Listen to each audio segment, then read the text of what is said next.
Hello there and welcome to The In-Between. This is Eats the Storms, a poetry podcast, and we are in between the seasons. Season 8 has just ended and Season 9 will be with us again in September. Therefore, instead of waiting in silence, The In-Between offers us a close-up on the behind the storms conversations from last season. Here we revisit each episode and we zoom in on the conversation with my special guest to hear them talking about how they fell in love with poetry, how it took over their lives, and usually we end up talking about their latest poetry collection. We are available on platforms like Spotify, Apple, Google, Breaker, Podbean, Player FM, Overcast, Pocket Cast, Castbox, Podcast Addicts, iTunes, Amazon Music, and now YouTube. Today we are revisiting episode 4, where I was joined by the Storm's favourite Sue Finch to talk about Monday morning peculiar scents, chopping off fingertips, and most importantly, a certain museum of a life. So settle down with a cup of tea, a slice of cake, and a comfy chair, and let the chaos continue without us for the next 30 minutes or so. My name is Damien B. Donnelly. This is the In-Between from Eat the Storms, and I hope you enjoy the show.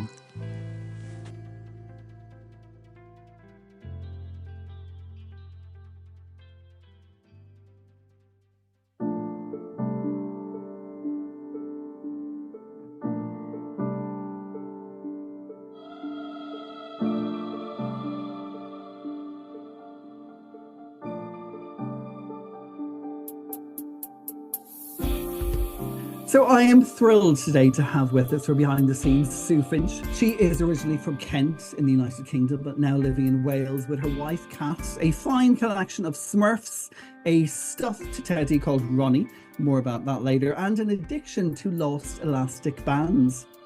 Sue is one of the most important supporters of the podcast and also one of my most welcomed returning guests. She has also now been a 2-time contributing writer to the Storms Journal, which makes me so incredibly happy and honoured. And of course, her work has been featured in a range of journals, including places like A New Manchester Alphabet, One Hand Clapping, Ink, Sweat and Tears, The Poetry Bus, and most recently, the Whiskey Tree Anthology from Broken Spine Arts. Formerly a primary school teacher and also a head teacher, and now coach and mentor, but today, of course, here as a poet. Sue is the author of Magnifying Glass, which was published by Black Eyes Publishing in 2020, which many of our listeners will already be very familiar with. And upcoming, the new collection, Welcome to the Museum of Life. She is also a frequent dazzler on YouTube, sharing her poems and insights, and now also with her own podcast since 2023, available on Podbean, called Singing as the Darkness Lifts. This is where she brings us new scents, new musings, and poetic treats on Monday mornings. Sue, thank you so much for taking the time to join us here today. Thank you for having me, Damien. It's a bit of a pleasure. I think you know that. Yes, I do know that. But a season of the podcast would not be complete if you were not taking part. Now, I know yourself and Kath always listening, but having you on it, it's what makes every season. And thank you so much for that. Yeah, it's a pleasure because you put back Saturday afternoons for us. We've eaten a lot of cake because there has to be cake when it's on. That ritual of it's time, and I do always try and tune in at exactly 5 o'clock. If I miss it, I kick myself if I'm even a bit late, but it can be challenging. I've had some interesting small cakes in a Premier Inn, for example, which wouldn't be my normal choice, but it's it's one of my favourite places to be, is on your podcast or listening to it. Well, thank you so much. And I have to say thank you also for the photographs, because almost every week, every Saturday, just before 5, I get to see what you and Kath are going to share in terms of a treat, because it's on a fantastic plate, you know, whether it's a cookie, whether it's a cake, you perfectly share it with the audience. So thank you so much for that. The whole point of these chats, these casual little chats, are about beginnings and, you know, why did you get involved with poetry? How did it take over your life? Was there a specific person? Was there a specific influence, or was it a gradual process?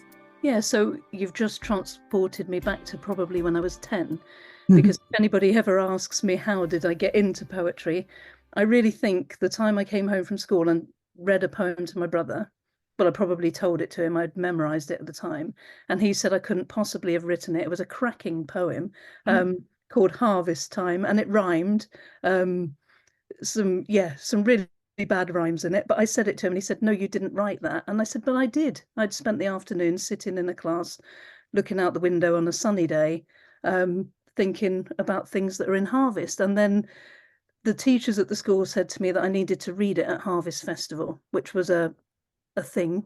We walked down to the church. My mum and my nan were going to be in the audience.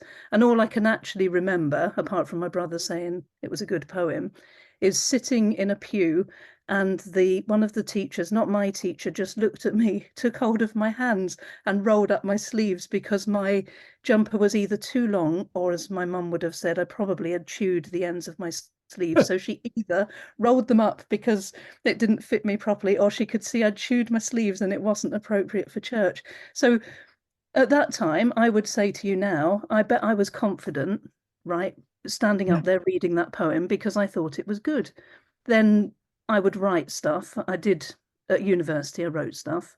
I was famous for sitting in a room with my college mates and I would be counting my syllables on my nose, putting my finger on my nose, listening to Leonard Cohen and checking my syllables in my lines. And I wrote some good stuff then, but it was college and that's what we were doing. So I was training to be a teacher for doing that.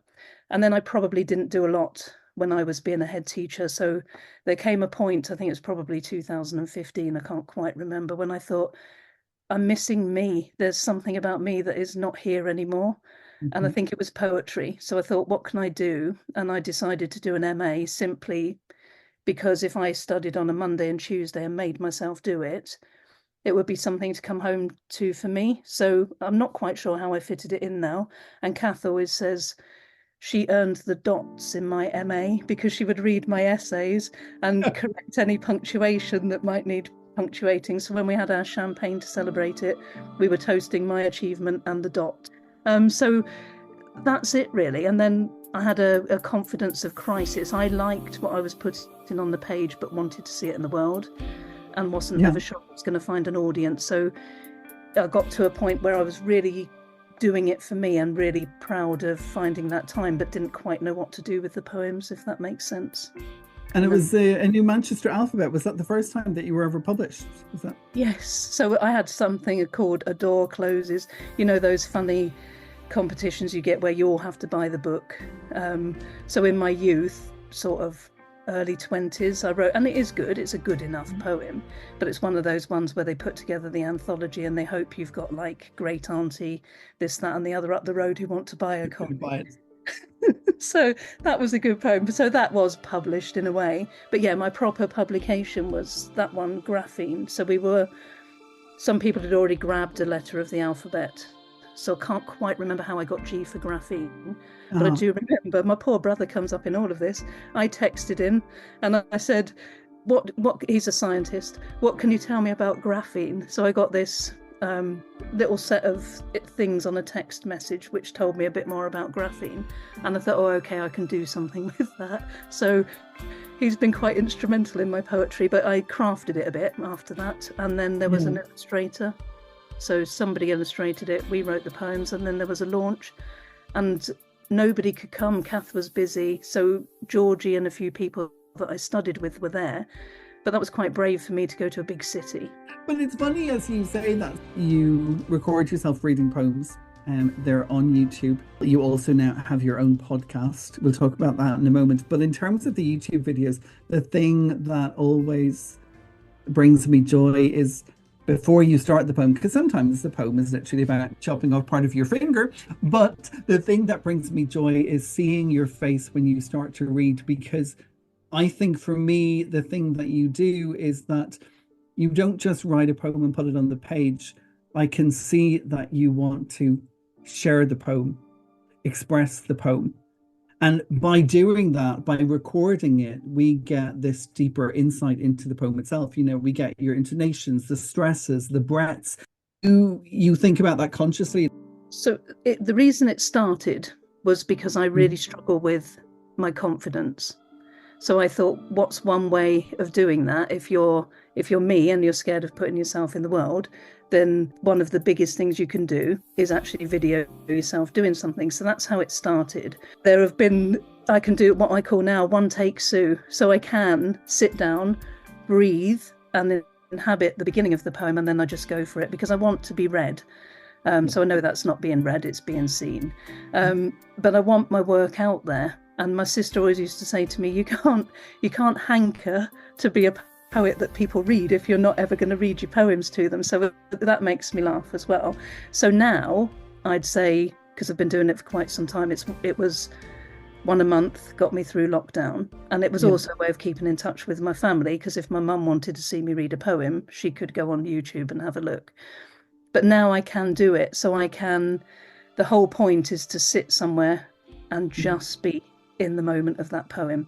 So it's a bit selfish, really, I suppose, to inhabit your own work. But I like the fact that you think that there's something in that as well. And people do watch them, and that's okay, isn't it? It doesn't have to be a big audience. It just needs to be for me and for somebody else.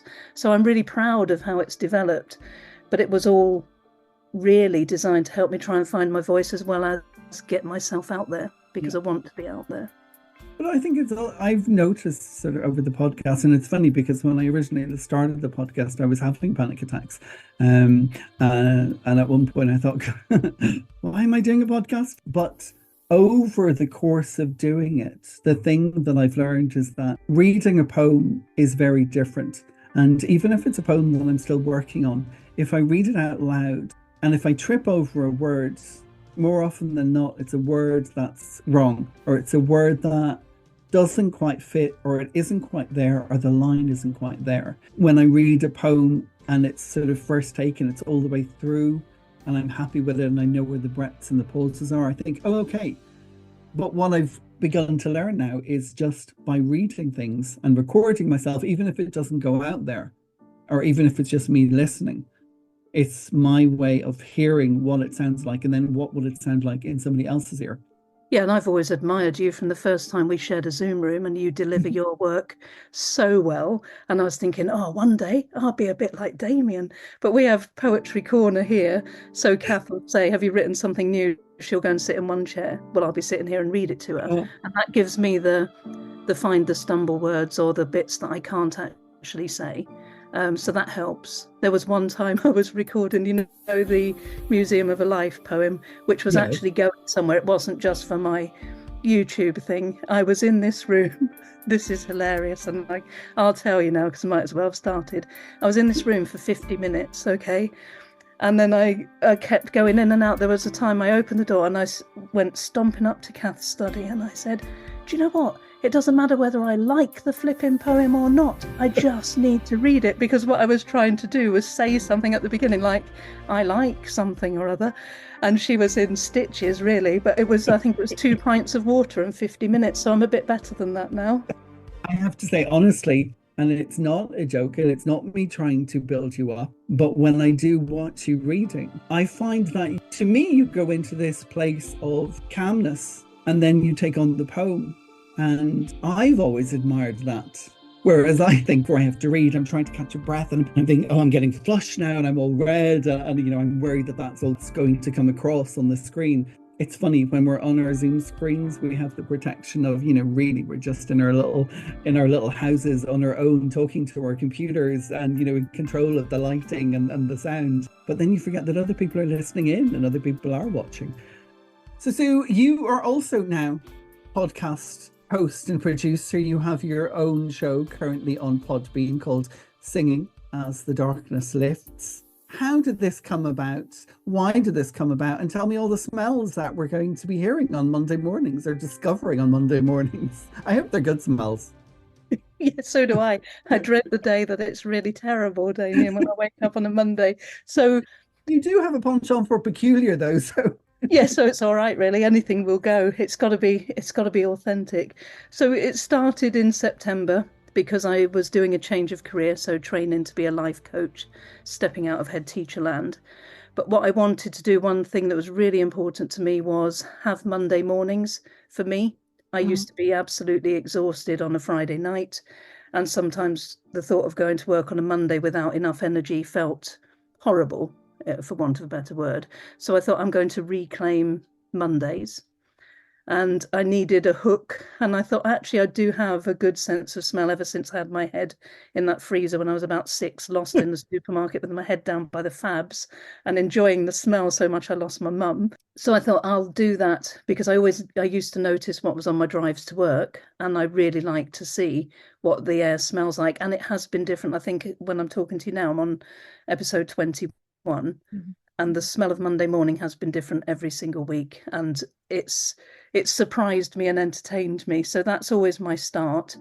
And then I think I was holding myself accountable. Is this new life going to be different? Will I be authentic? Am I actually going to find this authentic Sue that I reckon is still there and worth cultivating?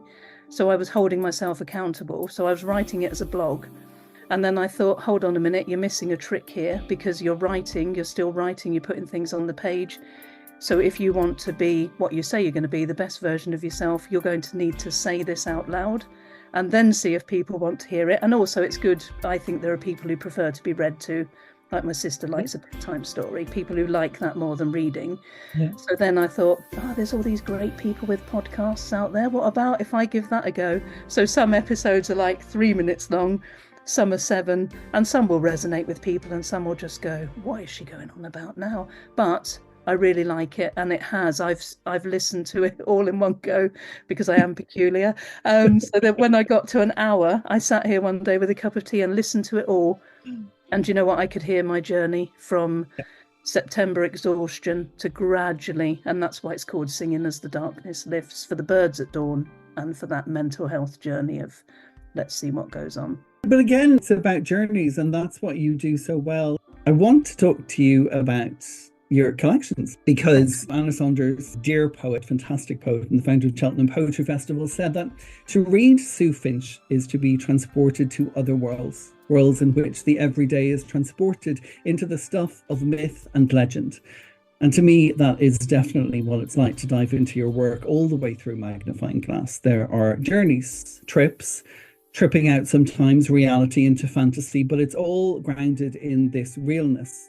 A journey, especially with Magnifying Glass, a journey through life. Even if the second poem perhaps wants to journey back into the womb, but that's the whole of the story. And a brilliant poem as you're reading through it. But your new collection, Welcome to the Museum of Life, coming out later this year, it certainly continues on that, but I think possibly on a far grander scale.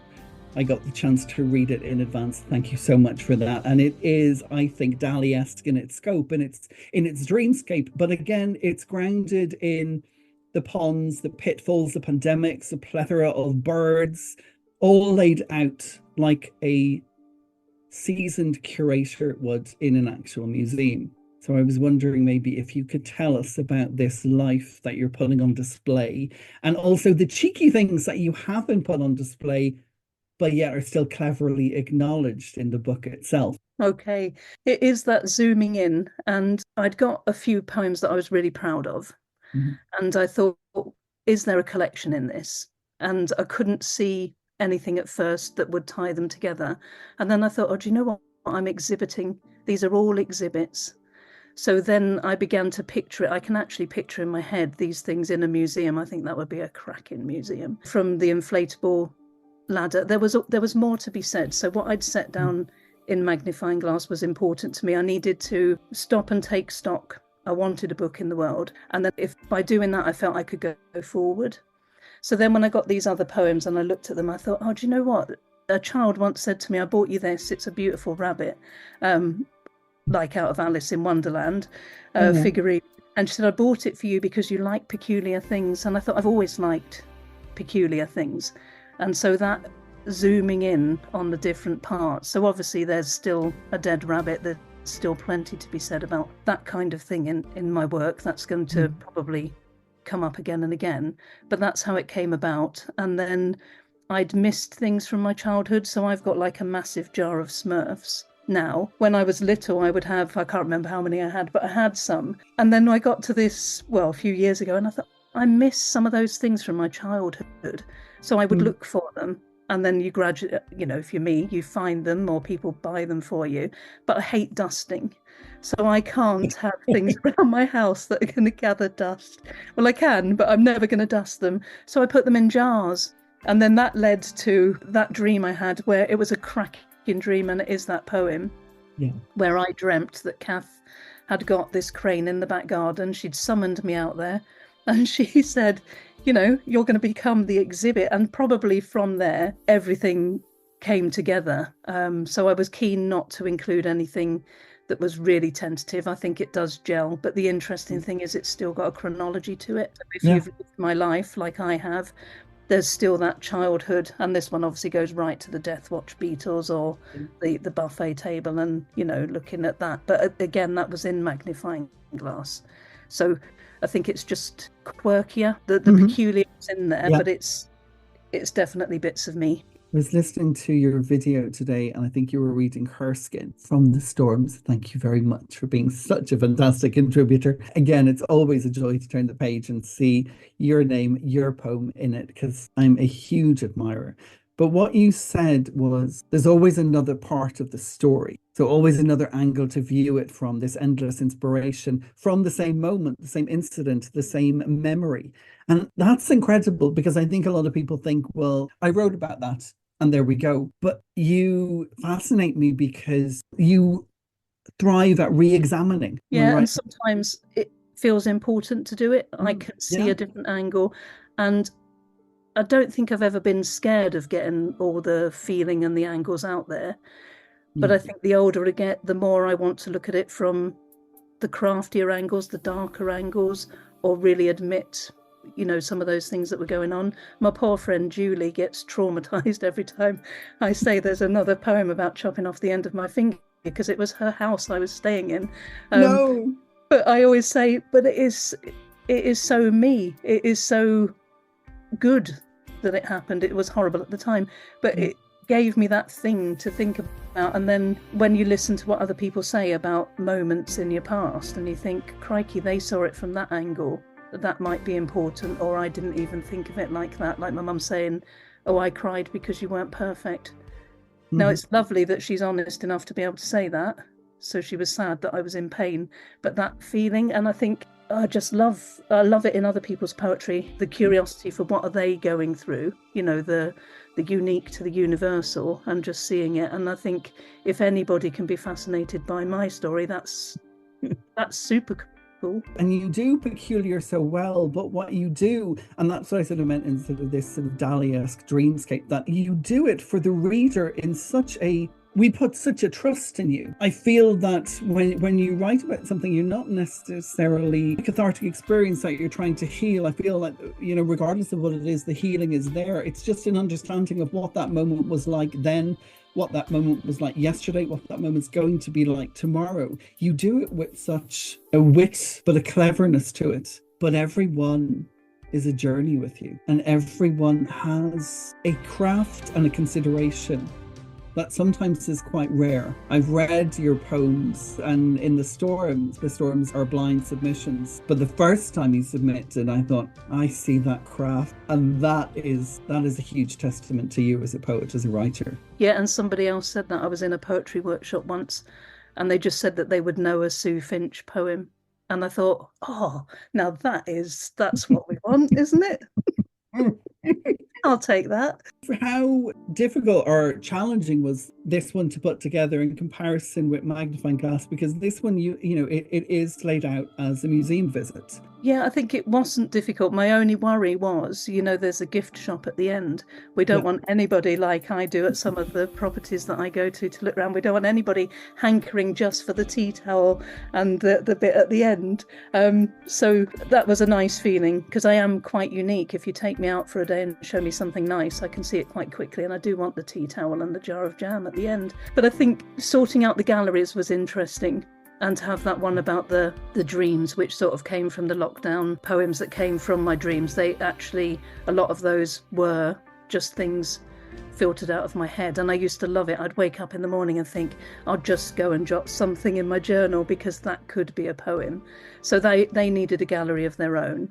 The one where I wanted to go back to childhood, like falling in the pond, that needed to be at the beginning. And I quite liked my Death Watch Beatles poems, so that had to be in the end, and there's always going to be something like that. So I think I can picture it. I can picture the entrance to that museum and then taking somebody through. I just want them to linger. But like any good museum, they're going to like some things more than the others, aren't they? Yeah, they are. I've been to your museum and I will be returning to the museum. I'd like to get an annual card to the museum. I hope it comes at a discount. But there are sections where I was more drawn to, but there is a journey throughout the entire thing in the same way as magnifying glass, and you've set it out with there's a beginning, a middle, and an end. But throughout all that, you can go back and review the parts and the pieces that intrigued you the most, perhaps. But huge congratulations. It's an astonishing second collection. Thank you. Sue, thank you so much for joining me today. It's been an absolute pleasure. Oh, you're a star. Thank you. And remember that I'm going to steal a line from one of your poems. You are glorious. Oh, thank you, Damien. And now, before we go today, let's go and revisit that Museum of Life with Sue Finch. I've brought along 5 exhibits with me today. I've got a dog blanket, taxidermy models of a heron and a wolf, a hopscotch grid, an inflatable ladder that you shouldn't attempt to climb, and a large plate of soul cakes at the centre of a buffet table. So my new collection, Welcome to the Museum of a Life, is arranged in galleries, and I've chosen one exhibit from each gallery, and I'm going to read you the poem that goes with each of those exhibits. Thank you for listening. The first one's called A Garden Pond. I had never seen so many shades of darkness. Difficult to distinguish dark brown from burnished black. I was happy there, staring. My reflection stared back, rippled. I wanted to kiss it. I already knew there were countless versions of green, pure lime green, dark army green, fairy tale frog green, the endless mixing in of yellow. A snail with an algaed shell moved as if in outer space. I was close to gripping it. Then I was right in there, amongst bouncy pondweed, straggly ribbons of leaves, and those shades of brown and black in close-up. Oh, the depths of it. I was so cold amongst the stale green smell, but happy. They shouldn't have ripped me from it, just to wrap me in a stranger's dog blanket. Rough wool held me silent all the way home. The air had chilled me to the bone. Grey dog hairs stuck to my lips.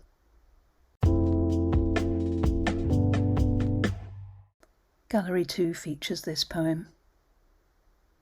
I hate you, said the cow. Yeah, she hates you, whispered the grass.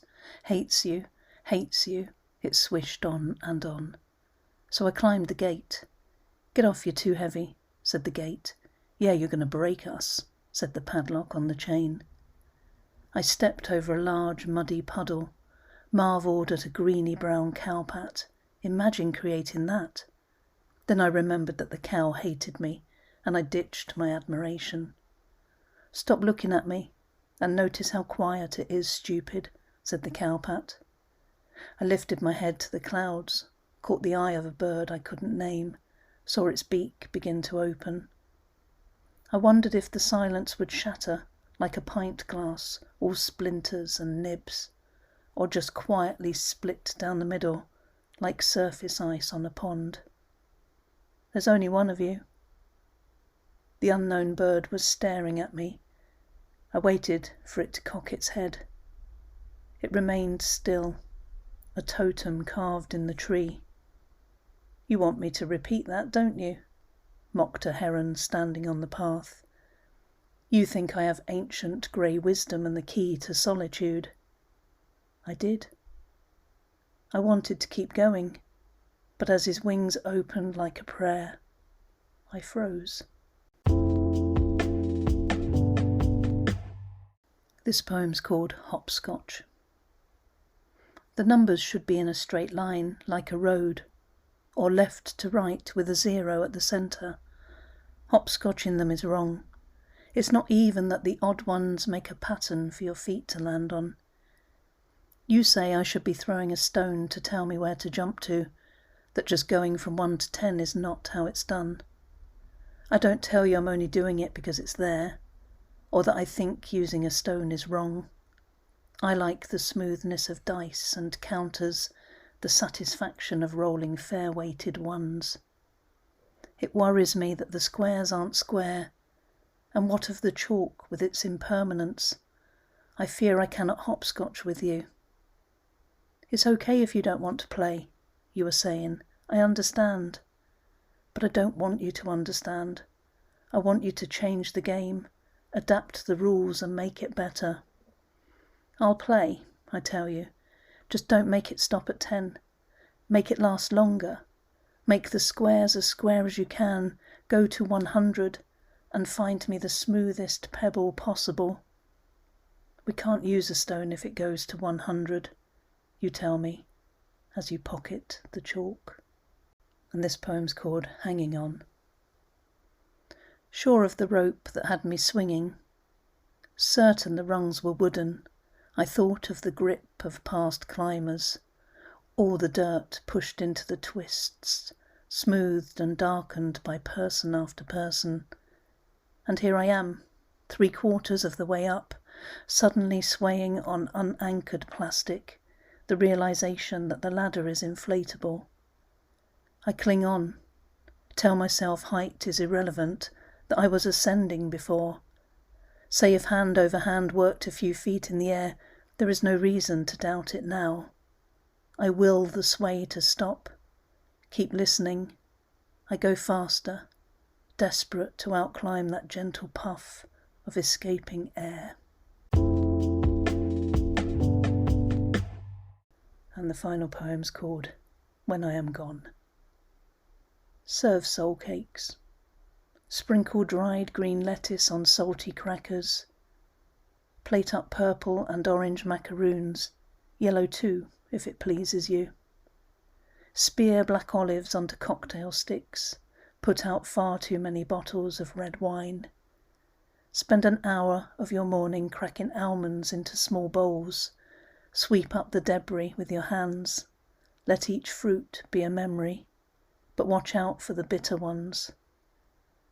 Everything should fit mouths that are not hinged to be wide, have potential to be slipped in nonchalantly between tales that bring out hard laughter. Except apples. They will let you watch for who bites right in, who takes a knife to them, who puts 2 in their bag for later. At the end, if a soul cake remains on that table, take it to the coast. Await the interest of gulls, then toss it decidedly upwards. Let the cries fill the air. I enjoyed reading those, and I hope you enjoyed listening. If you want to know why there was a wolf, you'll have to buy the book. Thank you.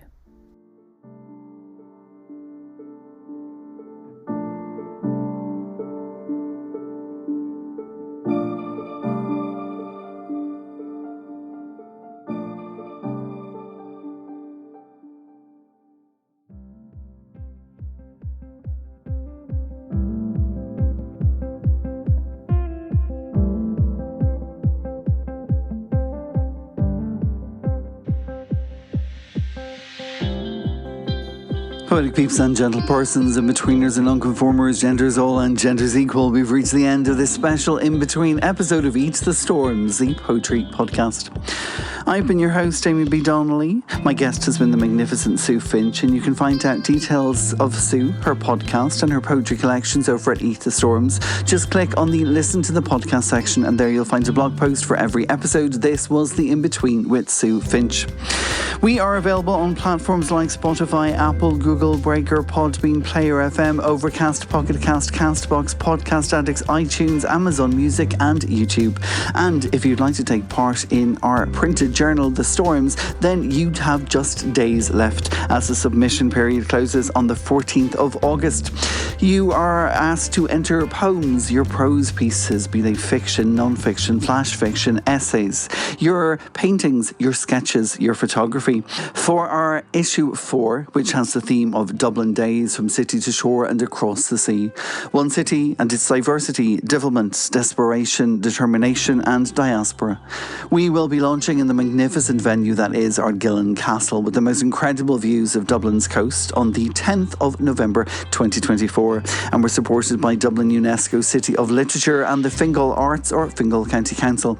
So if you fancy taking part in what I feel is going to be a very extraordinary celebration of Dublin voices over the past 100 years, you have, as I said, until the 14th of August, 11:59 p.m.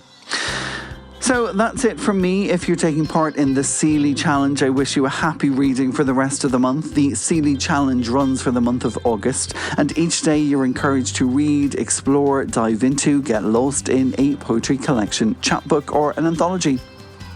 So far for me, it has been Poet Seabird Island from Sarah Wallace, Kite O'Neill McCulloch and Sinead McClure and their collaborative pamphlet, The Songs I Sing Are Sisters, Open Letters to the Sky from Brendan Booth Jones, the Dreek anthology, Planet 2, focusing on poems from the Isle of Man, For the Birds from Victoria Melkowski, Baz Youngenellen and Anne-Marie Martens and their Dutch collaboration Golden Ladders in the Sky or Golden Ladders in the Lucht. Let the Hair Sit from Cathy Nivelduin, Devotion from Michael McCann, May Swim from Katie Donovan, and We Will Eat Breakfast with Our Children from Niall M. Oliver.